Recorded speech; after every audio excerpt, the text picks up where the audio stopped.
নমস্কার, আমার রান্নাঘরে সকল দর্শক বন্ধুদের জানাই আন্তরিক অভিনন্দন ও শুভেচ্ছা। আজ আমি আপনাদের কাছে চিংড়ি মাছের একটা অভিনব রেসিপি নিয়ে এসেছি, চিংড়ি মাছের দো পেঁয়াজা। আপনারা রেসিপিটা দেখুন। যদি আপনাদের ভালো লেগে থাকে তাহলে অবশ্যই একটা লাইক দেবেন, শেয়ার করে অপরকে দেখার সুযোগ করে দেবেন, পাশে থাকা বেল আইকনটা প্রেস করবেন, তাহলে নতুন ভিডিও আপলোড করার সাথে সাথে তার নোটিফিকেশন আপনাদের কাছে চলে যাবে। আর নিত্য নতুন রেসিপির আপডেট পেতে অবশ্যই আমার চ্যানেলকে সাবস্ক্রাইব করতে ভুলবেন না প্লিজ। চলুন তবে দেখে নিই কীভাবে এই চিংড়ি মাছের দো পেঁয়াজা বানিয়ে নেওয়া যায়।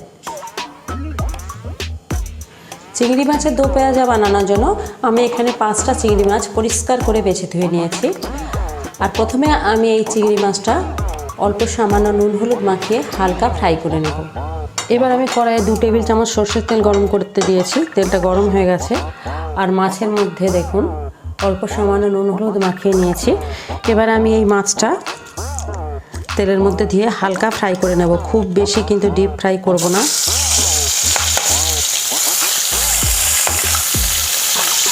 চিংড়ি মাছ বেশি ভাজা যায় না, বেশি ভাজলে কিন্তু শক্ত হয়ে যায়। মাছটা এক পিঠ ফ্রাই হয়ে গেছে, আমি উল্টেও দিয়েছি। এবার আমি আস্তে আস্তে তুলে নিচ্ছি।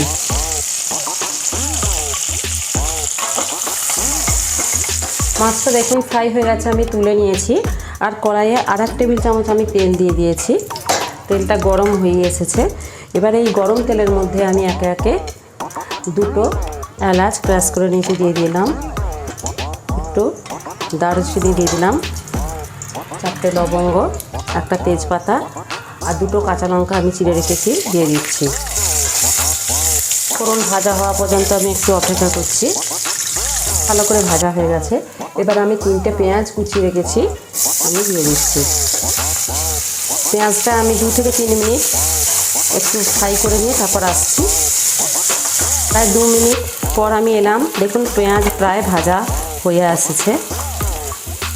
এবার আমি দেখুন একটা টমেটো ছোটো ছোটো করে কুচিয়ে রেখেছি, আমি দিয়ে দিচ্ছি। আর একটু সামান্য পরিমাণ আমি নুন দিয়ে দিচ্ছি, তাড়াতাড়ি করে নরম হয়ে যাবে। পেঁয়াজ আর টমেটো আমি আরও প্রায় 2 মিনিট ফ্রাই করার পর আমি আসছি।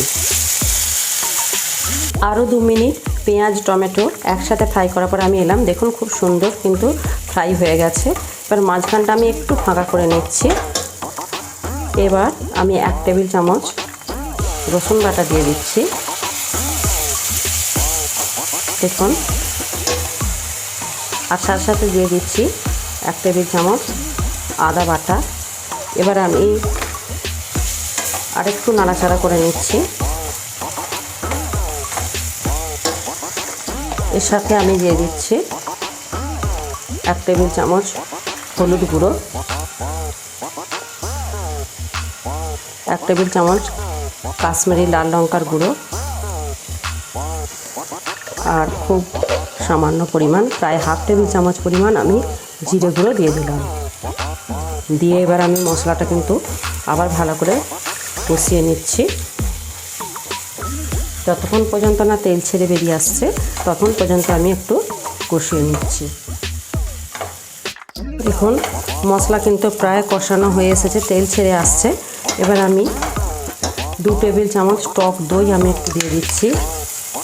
ভালো করে আমি ফেটিয়ে নিয়েছি টক দইটা। আর গ্যাসটা আমি ধিমে আঁচে দিয়ে দিয়েছি। এবার আরেকটু আমি কষিয়ে নিচ্ছি, আরও প্রায় 2 মিনিট আমি কষিয়ে নিয়ে তারপর আসছি। দেখুন মশলা কিন্তু প্রায় কষানো হয়ে গেছে, তেল ছেড়ে আসছে। এবার আমি জল দিয়ে দেব। 1 কাপ পরিমাণ জল আমি প্রথমে দিয়ে দিলাম।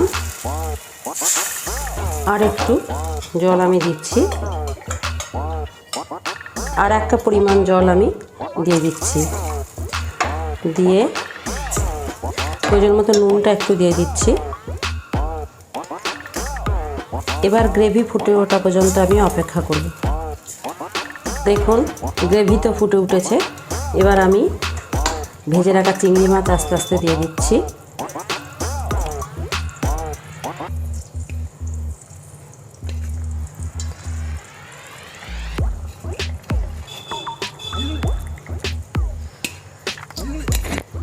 দিয়ে ঢাকনাটা দিয়ে ঢেকে দেবো। এবার আমি একটু নাড়াচাড়া করে নিচ্ছি আগে।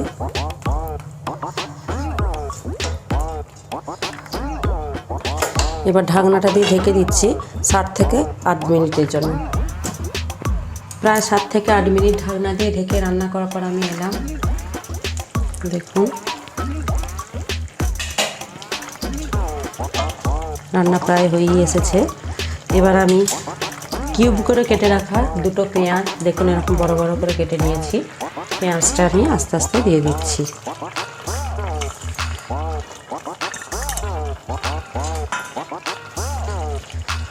একটু নাড়াচাড়া করে নিচ্ছি।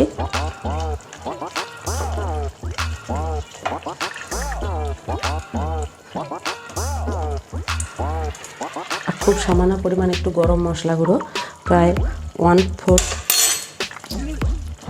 টেবিল চামচ গরম মশলা গুঁড়ো দিয়ে দিলাম। দিয়ে এবার আমি ঢাকনাটা আবার ঢেকে দিচ্ছি 2 মিনিটের জন্য।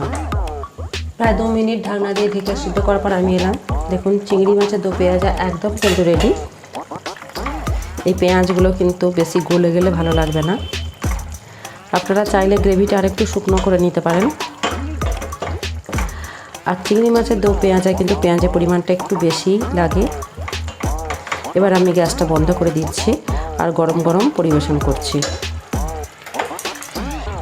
চিংড়ি মাছের দো পেঁয়াজা তো একদম রেডি হয়ে গেছে। আপনারা দেখলেন কত সহজে এই রেসিপি বানিয়ে নেওয়া যায়। আপনাদের যদি আমার এই রেসিপি ভালো লেগে থাকে তাহলে অবশ্যই আপনারা বাড়িতে বানিয়ে কেমন হলো লাইক বা কমেন্টসের মাধ্যমে আমাকে জানাবেন। শেয়ার করে অপরকে দেখার সুযোগ করে দেবেন। আর পাশে থাকা বেল আইকনটা প্রেস করবেন, তাহলে নতুন ভিডিও আপলোড করার সাথে সাথে তার নোটিফিকেশন আপনাদের কাছে চলে যাবে। আর নিত্য নতুন রেসিপির আপডেট পেতে অবশ্যই আমার চ্যানেলকে সাবস্ক্রাইব করতে ভুলবেন না প্লিজ। আমি আসতে পরে আরও অনেক এরকমই অন্যান্য রেসিপি নিয়ে সাথে থাকুন। নমস্কার।